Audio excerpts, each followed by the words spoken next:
Late-night television was turned upside down when America's beloved Iron Man Robert Downey Jr. faced off with Stephen Colbert in what quickly became the most uncomfortable talk show interview in recent memory.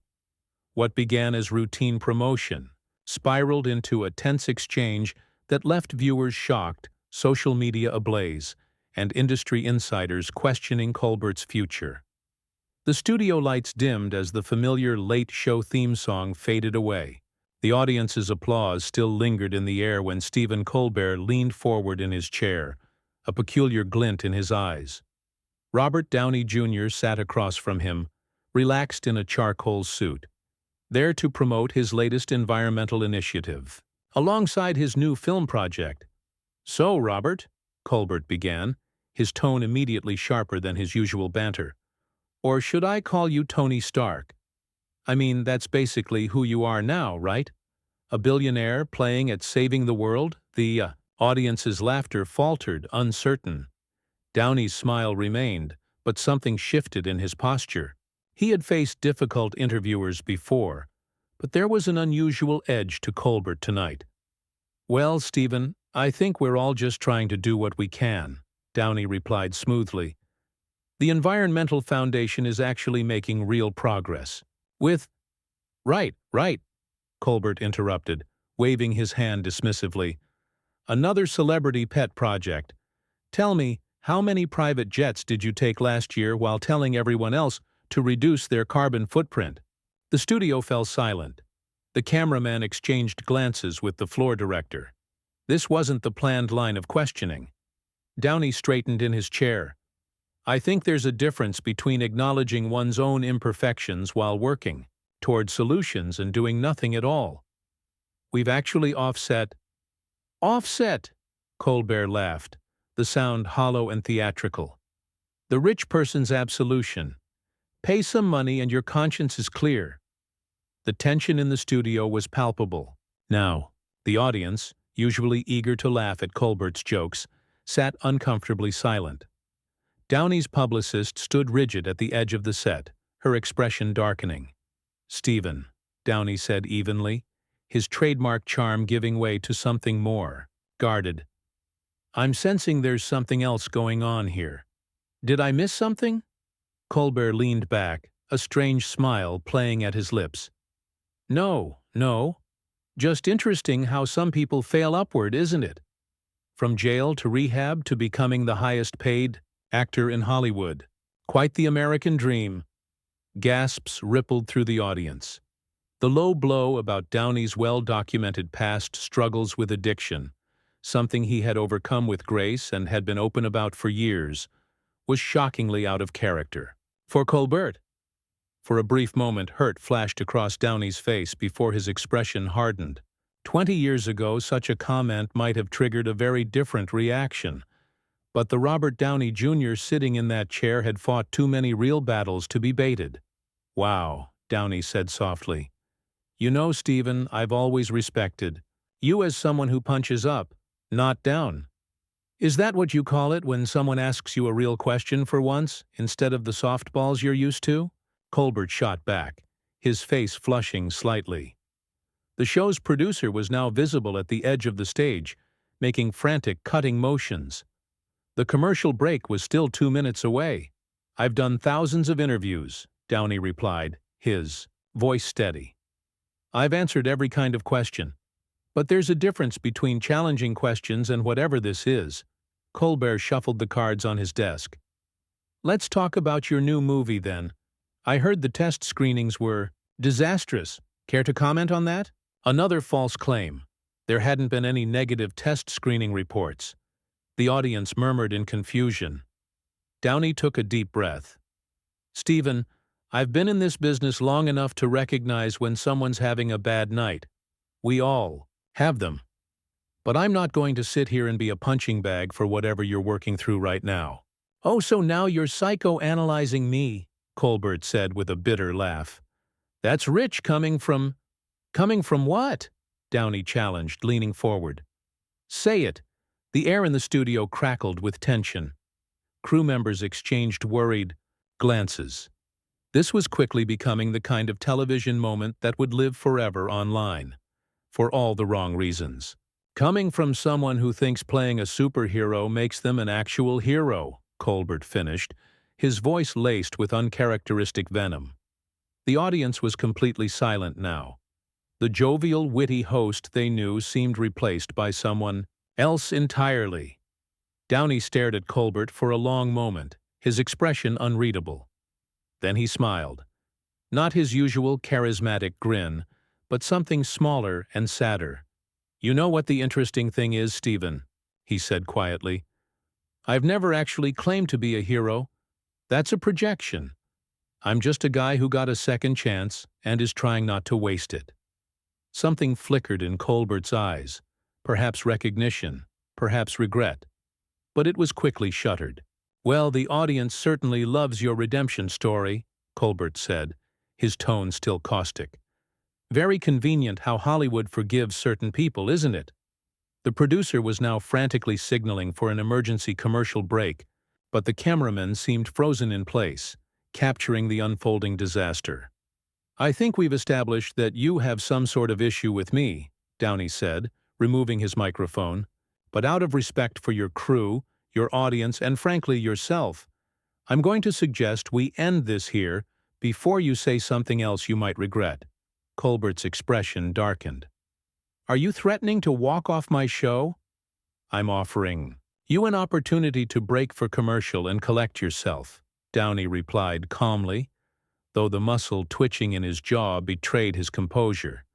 "Because whatever this is, it isn't you, at least not the you that people respect."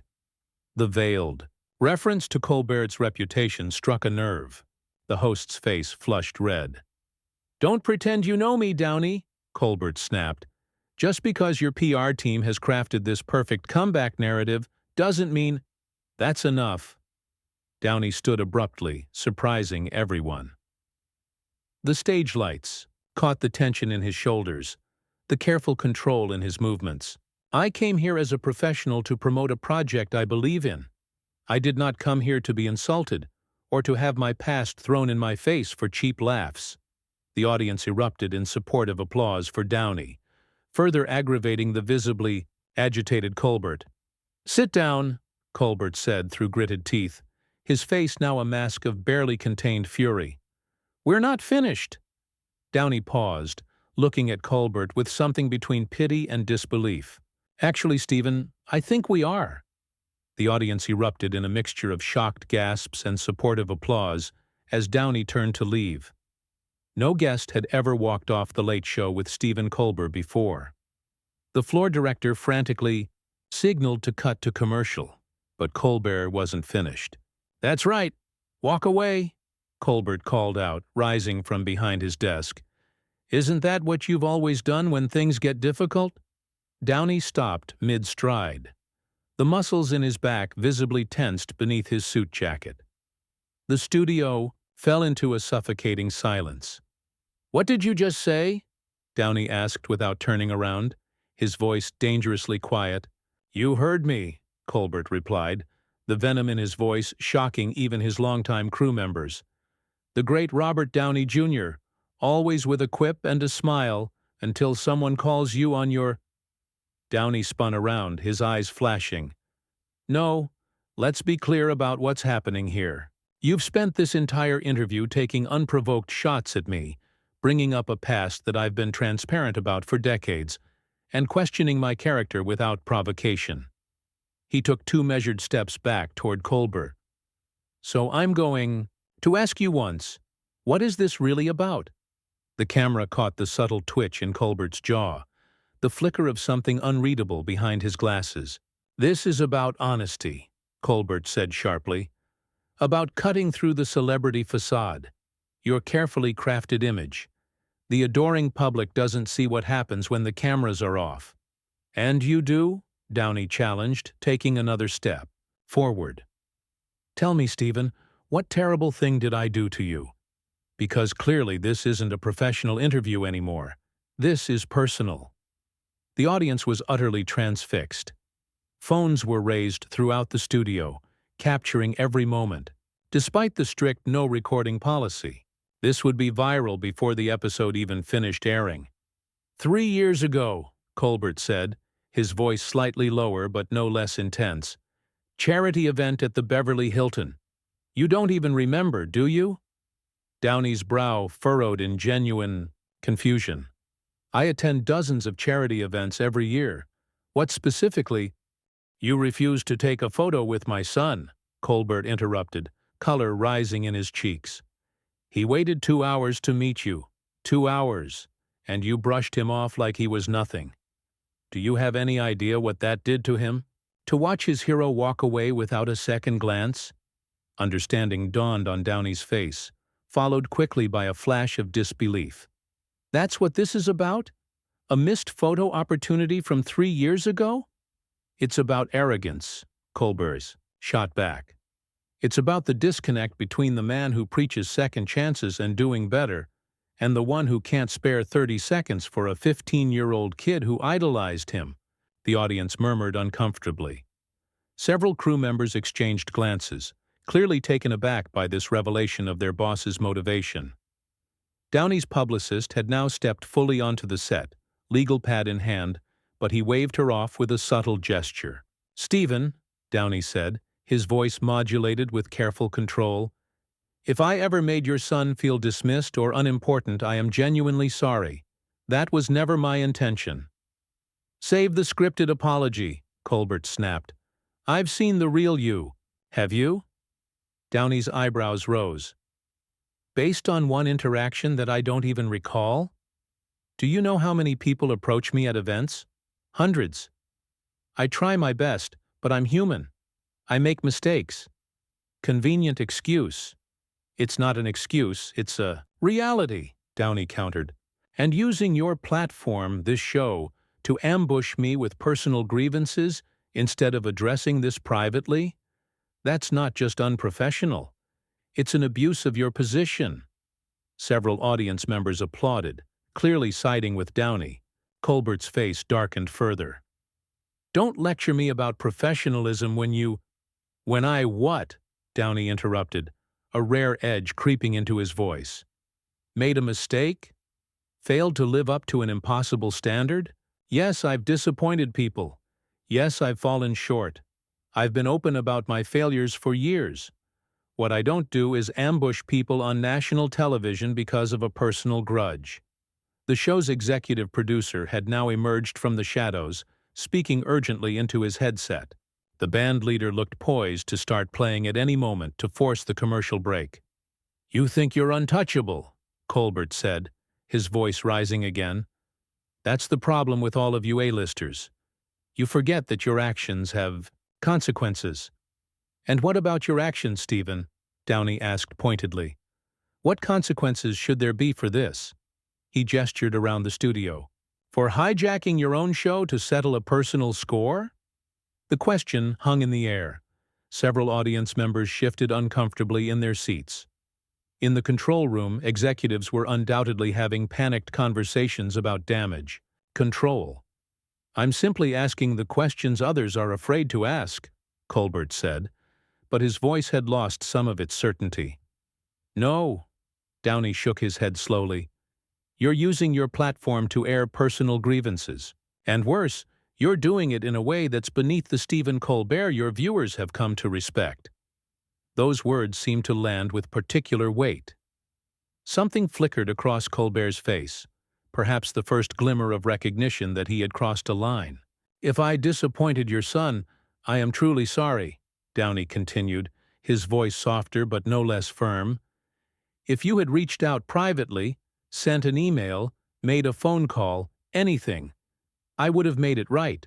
I still will, because that's who I am, not the villain you've tried to paint me as tonight. The tension in the studio was electric. Camera operators exchanged nervous glances, knowing they were capturing a career-defining moment for both men. So what happens now? Colbert asked, his combative tone slightly diminished.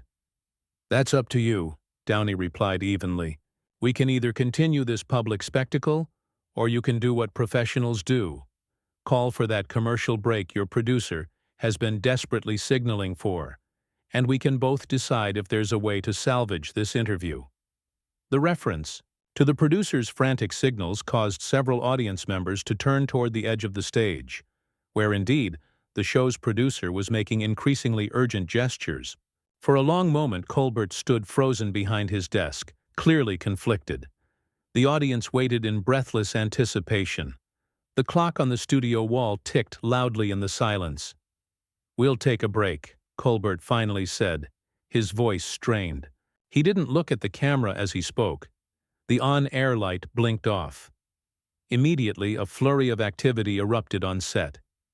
The executive producer rushed to Colbert, while Downey's publicist hurried to her client's side. Staff members formed protective circles around both men as audience members craned their necks, hoping to catch the aftermath of the most explosive talk show confrontation in recent memory. Downey shook his head at his publicist's urgent whispers, keeping his eyes fixed on Colbert. The host remained behind his desk, shoulders rigid as his producer spoke animatedly into his ear. "2 minutes until we're back," called the floor director, his voice tight with tension. The band played nervously in the corner, a half-hearted attempt to fill the uncomfortable silence in the studio. Several audience members were furiously typing on their phones, undoubtedly sharing details of what they'd just witnessed.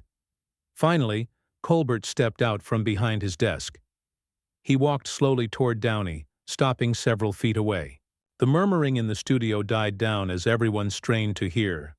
"My dressing room," Colbert said curtly, gesturing toward the backstage area. Downey nodded once, and the two men walked off stage, leaving their respective teams exchanging worried glances. The audience buzzed with speculation. Inside the dressing room, Colbert closed the door firmly behind them.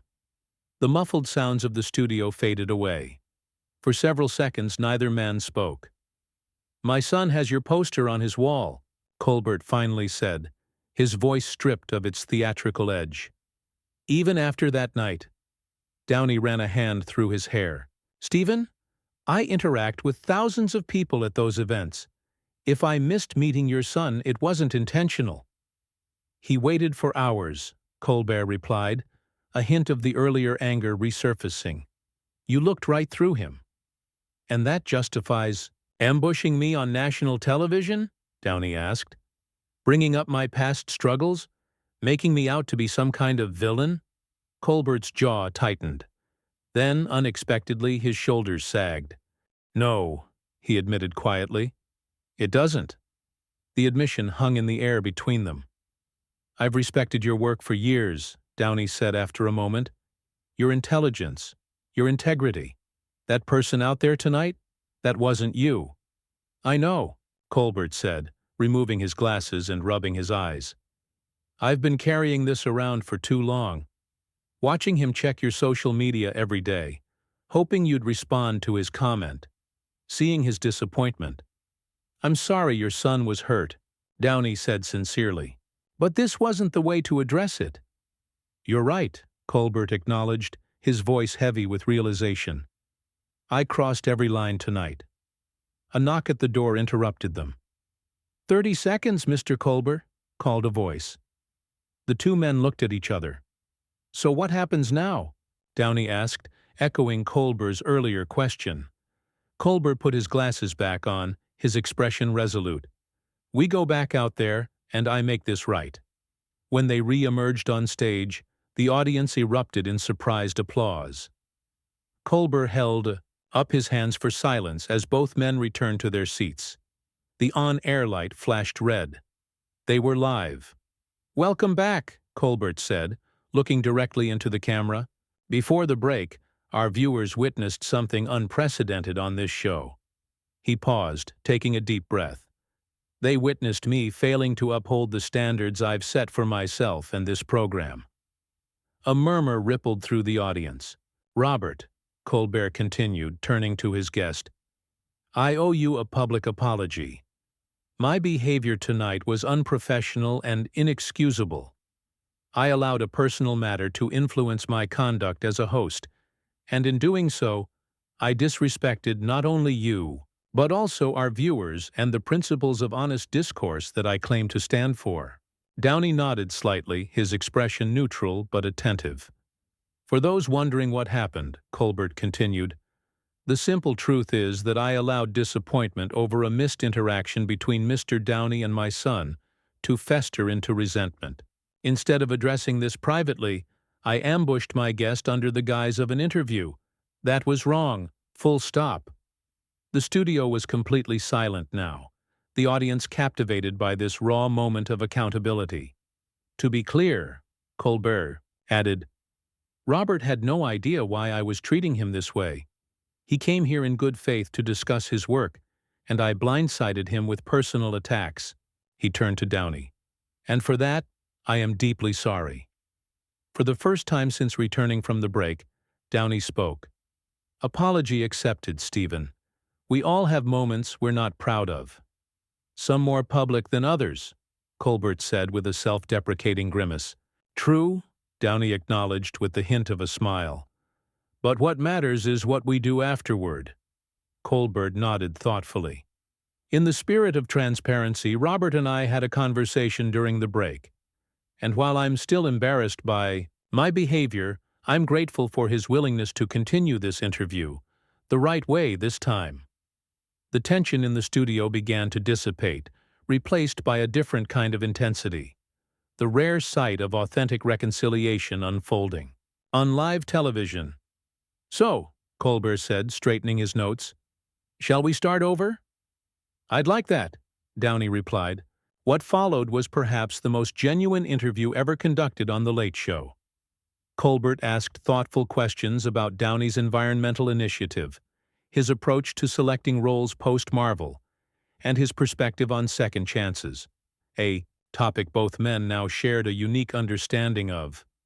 As the interview concluded, Colbert made one final gesture. Robert, I know you're a busy man, but I have a request that you're absolutely free to decline. He hesitated briefly. My son, Daniel, would still very much like to meet you someday. Not tonight, not under these circumstances, but perhaps sometime in the future.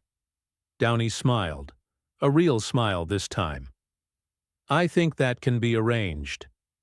In fact, he added, turning toward the camera, Daniel, if you're watching, I'd like to personally invite you to the premiere of my new film next month. Bring your dad if you must, he added with a playful glance at Colbert. The audience erupted in applause as the two men shook hands, the earlier hostility replaced by something resembling mutual respect. As the credits began to roll, social media was already ablaze with clips of both the confrontation and the reconciliation. What had begun as a potential career-ending disaster for Colbert had transformed into something unexpected, a rare moment of authentic accountability in an industry, often criticized for its lack thereof. By morning, the interview had gone viral worldwide. Media analysts debated whether Colbert's apology was sufficient, whether Downey had been too forgiving, and what the incident revealed about celebrity culture and the power dynamics of talk shows. But beyond the headlines and hot takes, something meaningful had occurred. Two men had chosen reconciliation over destruction, vulnerability over pride.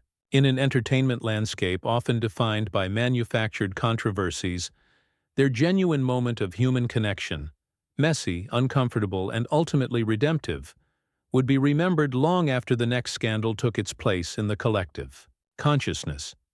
And perhaps most surprisingly, Colbert's ratings, after an initial dip, climbed to their highest point in years. As it turned out, audiences were hungry for something real, even when, especially when, it wasn't perfectly packaged.